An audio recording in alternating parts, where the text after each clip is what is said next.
I think it's lore time.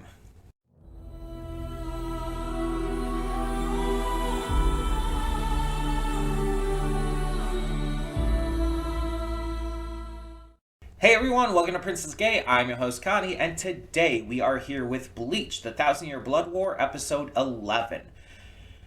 And we're about to get some lore, I think. We're about to get some big information because Ichigo has failed. He failed to correctly understand the meaning and depths behind Zanpakuto, and because of it was kind of banished from the Soul Society. Renji succeeded, mind you. And he gets to go through, I guess, the other trials. But Ichigo, this is clearly a trial of his own because of the special circumstances. It's made very clear by Sword God. Still don't remember his name.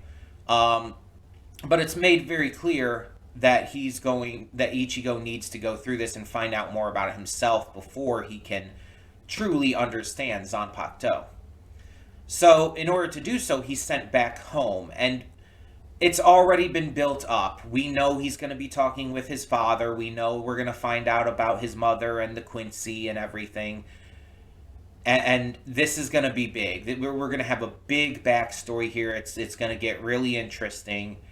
Now, I talked about before, like when this was first revealed by Yuhabaha, that I knew about this. Because, like I said, with the original anime ending like a decade before this started, before Thousand Year Blood Wars anime came out, and with the manga having continued and finished and people talking about it over all these years, I've of course heard some things. It's kind of impossible not to. So I knew that Ichigo was part Quincy. I knew that his mother was a Quincy. I don't know the details. That's what I want to specify here. I know that she's a Quincy. I know that there's the entire thing with her marrying, a Soul Reaper with Ishin. I don't know the details beyond that, though. I don't know, like, how they met or how they fell in love or how any of that happened. I don't know, like, what the entire story behind all of this was. I just know that it was a thing. So this backstory, which we're clearly going to get here, this lore drop, that's going to be new to me. I also didn't know, at least I don't think I knew, the connections with the Shiba clan, with Kukaku and Ganju and all. Because I don't think that was stated in the original anime, but then again, it might have been, and I might have just forgotten. Because as I've also talked about, there are certain things I don't remember. Almost the entire Fullbring arc, I don't remember, for example. Honestly, I guess you would say a lot of the later stuff in Bleach, I don't remember as much. But it's been so long that it's hard for me to remember every little detail as well. So this might have been brought up, but it also feels like with Ishin being shown with Kukaku and Ganju and all of them, it felt like that was meant to be a big surprise. And with, I think it was Kukaku specifically calling him uncle or something like that, I think this was meant to be a surprise. I think it was meant to be new information. So, again, don't mind me. I might just be dumb. It might have been in the original. Or not really dumb, but forgetful. But also, it might not have been. It's hard for me to say. If you don't tell me if that's like, I guess, a spoiler somehow. If it was in the original, you can tell me, I guess. But I just want to avoid spoilers from here on out because I already know more than I would like to. But Also, I want to reiterate that we have like a couple episodes left, and we will be taking a break after this core before we move on to the second core of this series. We're treating it just like seasons, basically. So after like the first 13 episodes of this, when the first core ends, we will be taking a break before moving on to the second core. But yeah. I'm very interested to see where this goes and what this backstory entails. I'm very curious because, like I said, I know pretty much nothing about that aspect of it. I just knew that, she's a Quincy. That's pretty much it. Um, so let's see how this goes. Let's see what we got in store here. Cutting in here real quick to remind you of all the awesome content we have on the channel. Between Monday and Friday, we have a plethora of awesome series reactions with 2 on Wednesday. We also have movie reactions every Saturday and Sunday. I do pre-record them during the week, but upload them on the weekend. And don't forget about all the gaming content over on the Princess of Gaming channel. We have Baldur's Gate 3 every single day, Horizon Forbidden West on Mondays and Fridays, Tuesdays and Thursdays is Life is Strange, Wednesdays and Sundays is Red Dead Redemption 2, and on Saturdays we have Nier Automata. A lot of great gaming content every day. Don't forget to click the link in the description below to follow it to today's reaction. I redirect everything just due to copyright reasons. And please subscribe to the channel and like the video if you want to see more awesome content such as this. So thank you so much for tuning in, and I will see you at today's reaction. And we are back, and we'll begin with spoilers in 3, 2, 1, now. Thank you, Tite Kubo, for blessing us this day. It went by so goddamn quick. Like, I didn't mention at the end of the reaction, but I was genuinely shocked when it just started playing the ending, and it's like, oh, it's already over? Oh, okay. I mean, thinking about it, it's like, okay, yeah, I can see that being the end of the episode for a number of reasons. I can see how, like, that would close everything out and how that would, I guess, be 21 minutes or so. But it's like, Jesus. I was so, like, into that. I was so invested, so aggressively, like, locked in that I didn't even, like, think about it while watching.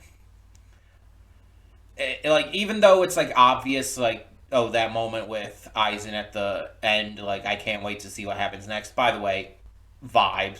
Like, absolutely agreed.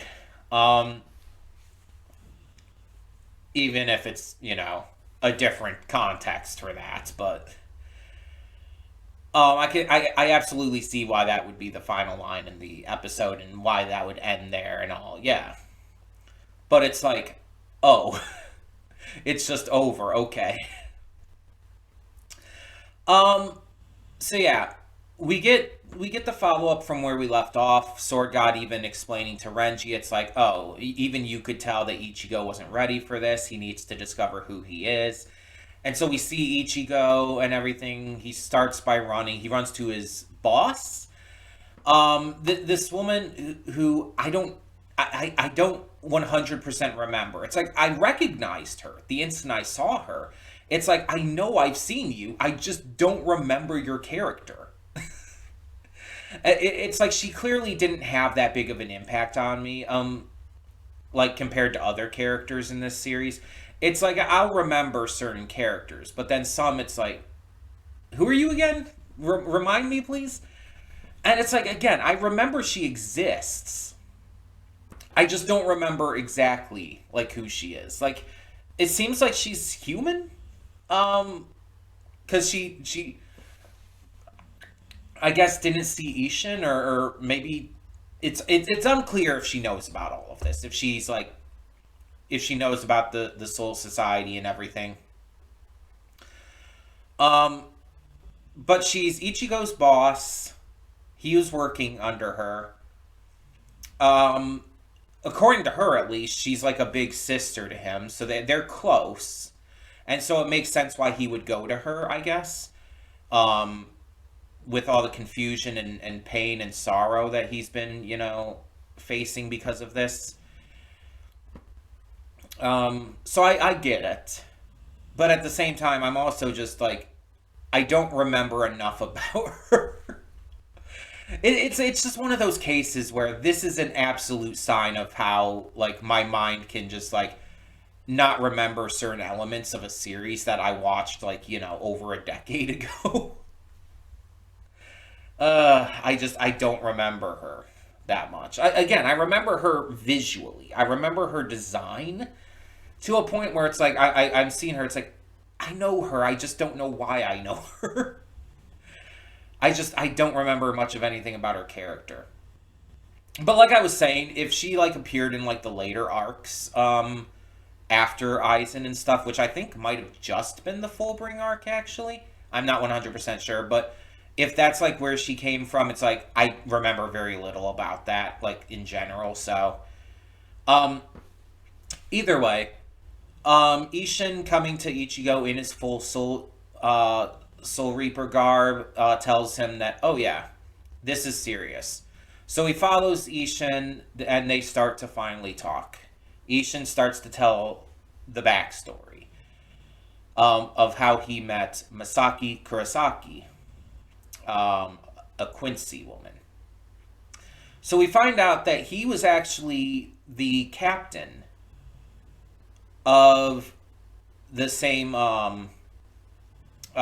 court guard squad that Toshiro is now captain of. Toshiro and Rangiku directly served under him and argued over who would take over. Ishin, who is part of the Shiba clan, believed that Toshiro would be the next captain and was correct about that. Even though Rangiku wanted to be the next captain, and felt like she would be next in line because of the varying factors like her abilities and rank and whatnot. We got to see a little goofy fun before Toshiro told him the report about these Soul Reapers, yes. No, Soul Reapers who had gone missing and were killed and everything. And so he heads off while leaving them there in order to protect them because they're not ready. Plus, apparently, according to him, he likes doing things on his own, I guess. So he goes there, he tries to investigate what's going on, he meets with some Soul Reapers who are already there. And when trying to call out a hollow near them, this force he feels, he ends up getting them very violently killed. Yeah, Thousand Year Blood War is not holding back on the deaths. Like Jesus. But we also, in the midst of this, get to meet Masaki Kurosaki, a Quincy whose entire clan, entire family was taken out. We don't know the details about that, but she was taken in to the Ishida residence by Ryuken's parents, by his mom at least. And she's there because of, what happened and her being the last survivor of the Kurosakis, but also because Ryuken's mother wants her to marry him to preserve the Quincy's and everything, all of that jazz, basically. Ryuken doesn't seem super enthused about it. And he does show a bit more kindness than we're used to with him. But we also see when Masaki feels the spiritual pressure and is about to head out, we also see that he's very much like kind of fallen under his mother's ideologies. And we can see why he became the way he is. He's not a good person, let's be honest. And we can kind of see why. We see all of the crazy shit happening and Ryuken's reaction to it.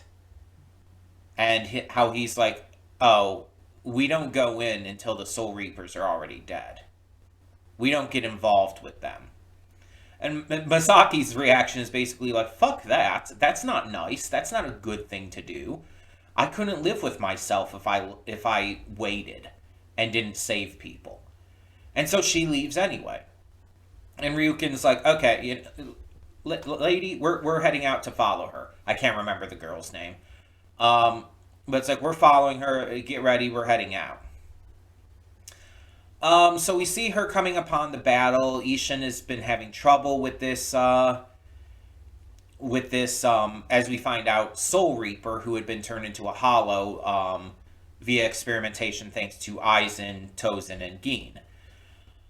And so we see that during this trouble, he ends up getting in a tough spot, and Misaki helps him by attacking as well. She lures the hollow in, and it's kind of like, with this being a former Soul Reaper, I'm wondering if that's why the hollow came after her, because it was kind of brought up like that it was interesting that the hollow went after her. I wonder if that's why. But we see it go after her, and she lets it bite onto her, very Orihime like. Like, I'm not the only one who sees that, right? That reminds me of like one of the early episodes of the series where Orihime lets the hollow that was once her brother bite her as she hugs him and speaks to him and everything. It very much reminds me of that. And it's like, this is just furthering like the obviousness of Ichigo and Orihime ending up together. Everything. It's like, come on. But we see that she did this in order to lure it into a vulnerable position, and she manages to take it out for the most part. However, it has a failsafe in it that is ready to explode, and so Ishin saves her by taking on the explosion onto himself. And so she offers to heal him, struggles for a second with whether she's going to tell him she's a Quincy or not, decides to do so to see his reaction, and he's just like, oh, cool, that's sweet. I've never met a Quincy. Nice. And she's like, wait, what? The fuck? That's not how you're supposed to react to that. I wonder if all Soul Reapers are like this. I'm like, girl, no. Very much not. He's a weirdo. And I mean that in a very good way. I mean that in a very positive manner. But he's very much not the norm when it comes to how Soul Reapers view Quincy. And there's some others who might like kind of follow in his ideas with that, who might be a little more accepting, but it's absolutely not the norm. But we see that this is only like the first step of Aizen's plans, which again, we know where that goes.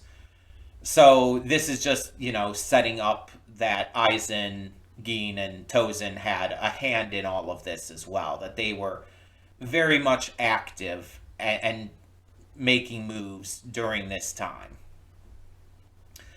But this is only the first part. So this is only like where they first met. And obviously these next couple episodes, the rest of the episodes in this core of the series is going to continue to focus on their relationship and how they grew. And this is going to help Ichigo realize a lot about himself. And probably the final episode 13 of this core, is going to focus on him like finally coming to terms with this all and realizing who he is and what that means for him. So that's kind of what I'm expecting going forward. I don't know what else is going to happen in this backstory. I don't know what else we're going to see. I assume we're going to like get kind of like more on how their relationship really started to grow and how she chose to marry him instead of like Ryukin, and how that, affected the Ishidas, all of that jazz. Not to mention just the standard, Soul Reaper versus Quincy bullshit that we've gotten. It's a really interesting concept, because you have two sides here who hate each other. Both sides have done some terrible shit. Though admittedly, the Soul Reapers, outside of like the Vandenreich, the Soul Reapers are worse. Like the Soul Society, like almost genocided the Quincy. I think that's kind of worse than most of what the Quincy have done. Again, outside of like the Vandenreich, but they're reactionary to the Soul Reapers, to be fair. Not that they're good. The Von Reich are absolutely evil and terrible. They're bad too, but still, I'm just saying. They are still reactionary towards the Soul Society's actions towards the Quincy. So you do still have to take that into account. Both sides are in the wrong, basically. Like, neither side is good. But one side, I would say, is worse than the other in terms of, like, their shared history. But here we're seeing kind of like a almost Romeo and Juliet-esque story where we have like the two warring sides, the two warring groups, and two people from each side who are, you know, not necessarily the normal representatives of each group, coming together and falling in love in spite of the shared hatred both sides have for each other. Now, obviously, we know this doesn't quite go in the same direction because Ishin survives. In Romeo and Juliet, they both died.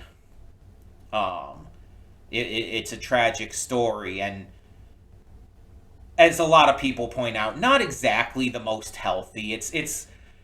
It's a product of its times where it's like nowadays viewing it with a more modern lens, it's like it's not as healthy and it's not as romantic as you would like to think. There's actually a lot that's fucked up about it. But you know, it's clearly an inspiration for a lot of love stories that in a lot of ways have done this kind of thing better. And it's clearly an inspiration for this. I feel like any story that has these kind of warring sides where a representative of each fall in love and, you know, end up getting together to some degree, it's like, it's definitely a Romeo and Juliet reference. But yeah, I'm curious to see how this story goes. We know how Misaki died. It was Grand Fisher. And we know she died because she was, like, protecting Ichigo at the time. But it's also clear now that she probably could have killed him, but because she was protecting Ichigo, that was more her focus, and so she probably was more trying to defend him than, you know, attack in any way, so that's why she was killed. Because let's be honest, Grand Fisher was not that strong. let's be completely fair here. Comparative to other enemies like in this series, Grand Fisher is like really not that bad.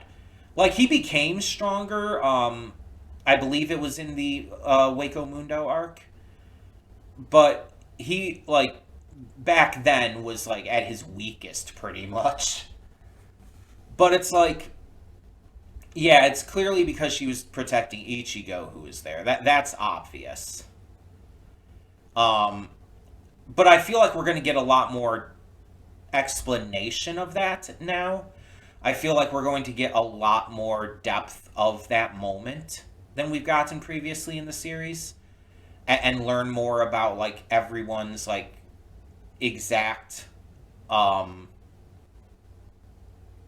like moments before that happened, getting to see more of Ishin at that time, more of Ichigo, young Karine, and Yuzu. It's like we're gonna definitely see a lot more than we did than we did before. I'm also kind of wondering, like we know Karine has like notable spiritual awareness. But I'm wondering why Karine and Yuzu didn't really get the level of powers that Ichigo did. Or maybe they had the potential, but like never really fully capitalized on it in the way that Ichigo did. Because we know Ichigo, like prior to all of this, like would interact with spirits and stuff. Because it's like at the very beginning, like there's the ghost girl, who he helps, like, you know, from her what is it called? I'm trying to think of the word. The altar, for lack of a better word. I can't think of the actual word I'm thinking of. that was left at the place where she was killed, and there were those thugs who were like desecrating it or whatever. Ichigo, defended that and helped her out. It's like that was kind of like a big defining moment at the very beginning of the series for him to show how kind he is and how much he cares about people. It's like we see that he's been doing stuff like that. He's interacted with spirits so much, and Karine and Yuzu really haven't. And Yuzu, I don't think, is spiritually aware much at all. I think she just didn't inherit that. Karine is very spiritually aware, but she wasn't like always. And even then, it's like she only she didn't like delve into it as much as Ichigo did.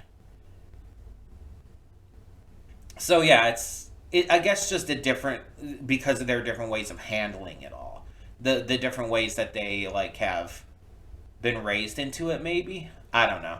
Maybe be gone into for all we know, and maybe it's just a case of like, oh, they just didn't inherit it as much as Ichigo did. just didn't happen. No real reason for it. I guess we'll see. I guess we'll see if that's brought up. But yeah, there's definitely some intrigue here, and it's also pretty interesting to see that even like right away, even though she was wary over Ishin as a Soul Reaper, she didn't hate Soul Reapers. It's made very clear that her only goal as a Quincy, her only desire as a Quincy is to protect people. That's what she wants to do. She has no beef with the Soul Reapers, but she's worried that they have beef with her as a Quincy. But even then, she still, chooses to reveal herself to him as one, because she's trying to put her trust in him. And it's reciprocated. The trust that she puts in him is shown to be, worth it with the way he reacts. So I'm curious to see how much further this goes, especially with Ryukin ordering that this be kept a secret, that their interaction be kept secret. So I'm really curious about that. And I'm wondering if the lady, again, can't remember her name, but I'm wondering if she's actually going to keep it a secret or not. I guess we'll see. I guess we'll find out. In the meantime, tell me in the comments below, without spoilers, no spoilers please, what you thought of this episode of Bleach the Thousand Year Blood War. And we'll go from there. I'm not sure yet if I'm going to do like the last two episodes of this together, because I do that with a lot of series. And I'm trying to I'm kind of trying to line this up with other things in terms of like shows changing over or not, so I might not do them together. But we'll see. We'll see. I'll probably talk more about that next week after, Ishokan and everything, when I can, focus a little more after a lot of this other stuff is, happened as well. Because, yeah, with when this is being recorded and all this crazy shit's going down with this country and having to deal with a lot, so I think I'm going to be a little more clear-headed in a week than I am right now as well. So keep that in mind too. But yeah, thank you so much once again for tuning in. For now, I'm Connie and I'm signing off. See y'all next time.